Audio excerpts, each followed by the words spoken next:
Aduh, malam-malam gini kan enaknya kita nge-review Deore nih, Shimano Deore M5100 yang 11 speed ditemani dengan suara jangkrik.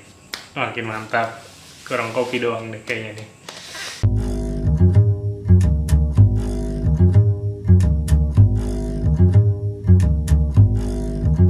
Oke Sobat Upgrade, dengan saya lagi Kiran Ditya, dan di video kali ini seperti sesuai judul ya, jadi saya akan mereview Shimano M5100 yang sudah saya pakai mungkin sekitar 3 bulan lebih gitu ya.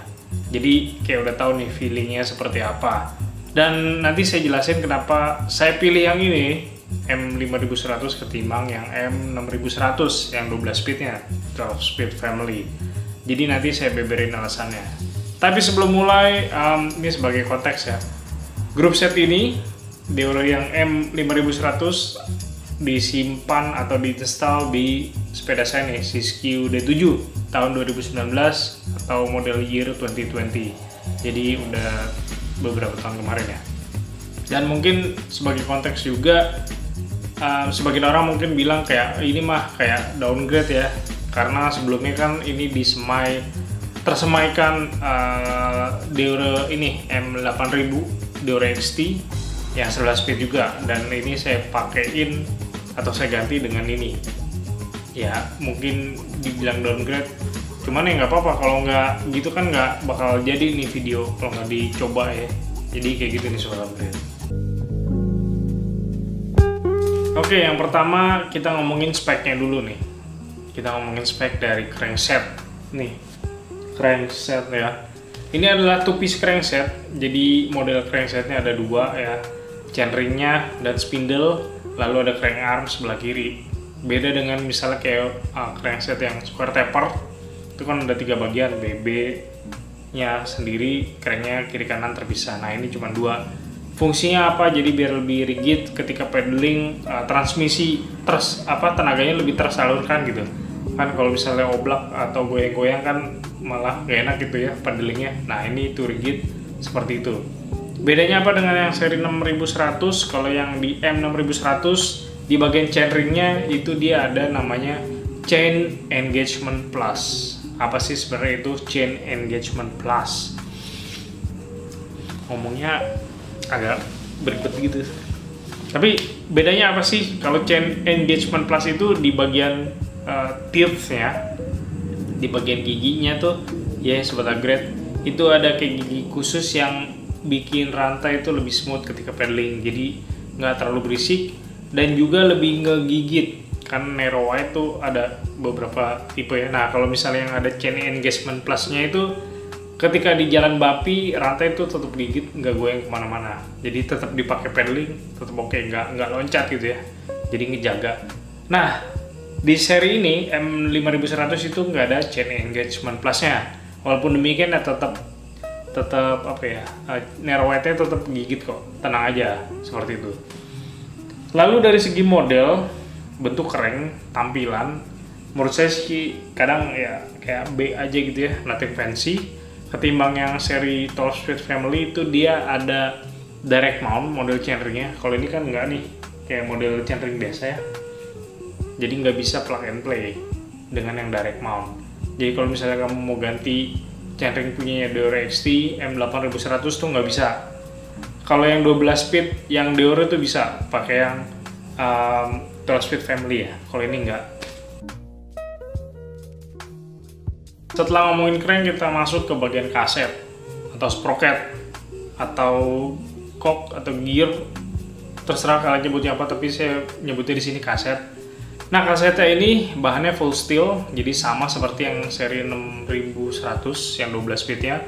Ini cocknya tuh 1151, jadi nggak 1051. Nah kasetnya ini menjadi salah satu alasan saya kenapa saya pilih ini, karena kan dia bodinya untuk kasetnya, slotnya itu masih pakai freehub yang HG yang lama ya, itu bawaannya Shimano, jadi bukan yang microspline. Bedanya apa sih yang HG dengan microspline? Kalau microspline itu bagian tulangnya nih, di bagian freehub bodinya tuh kecil-kecil dan juga lebih pendek. Dia memungkinkan untuk masuk kok yang lebih kecil kayak 10T. Nah ini pakai yang 11T nih untuk bagian kok yang paling kecil ya. Nah Oleh karena itu, karena nggak perlu ganti free hub, jadi kan duit free hubnya bisa saya simpen, bisa dipakai untuk yang lain atau dipakai nabung, seperti itu sobat upgrade. Bedanya apa lagi di bagian kasetnya? Kalau yang 12 speed kan dia modelnya udah spider nih, jadi buat wide range dia bisa dimodifikasi lebih ringan ya, jadi kayak mangkas bobot. Nah kalau ini enggak, ini modelnya kayak biasa nih untuk bagian kasetnya. Selain itu disayangkan juga sih yang model ini nih dia nggak ada Hyperglide Plus.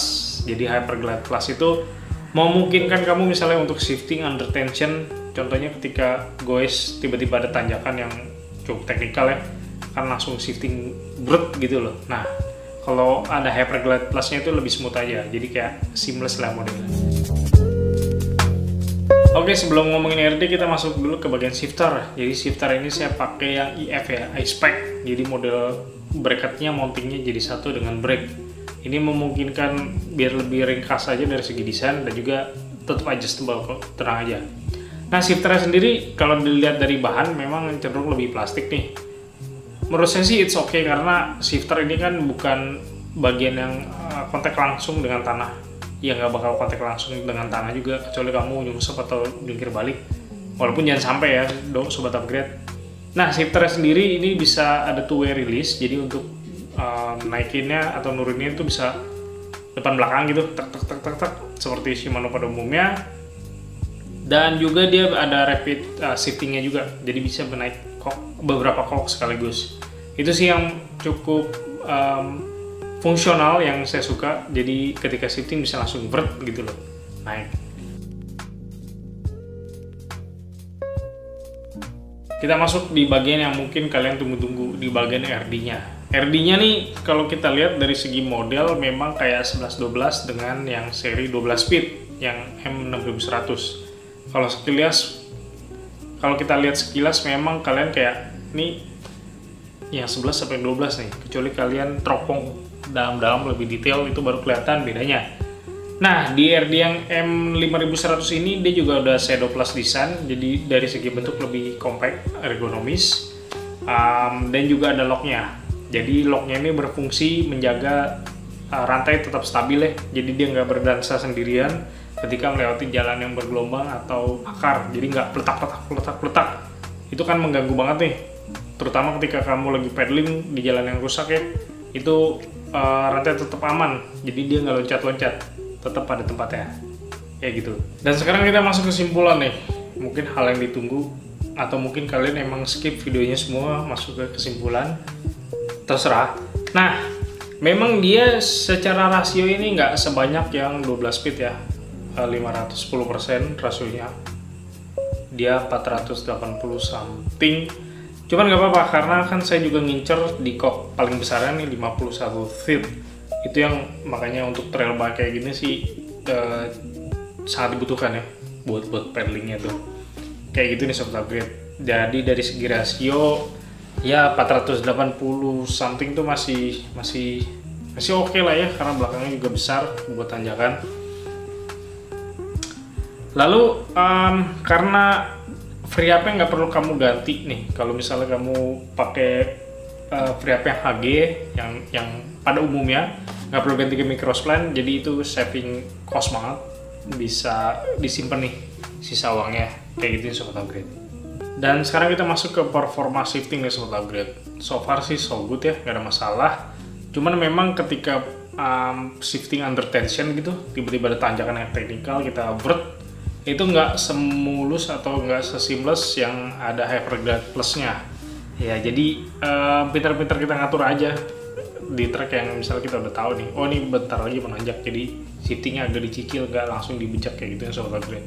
Cuman memang Deore sendiri kan udah terkenal best value for money ya, harganya cenderung terjangkau dan juga durability-nya gitu nih sobat upgrade.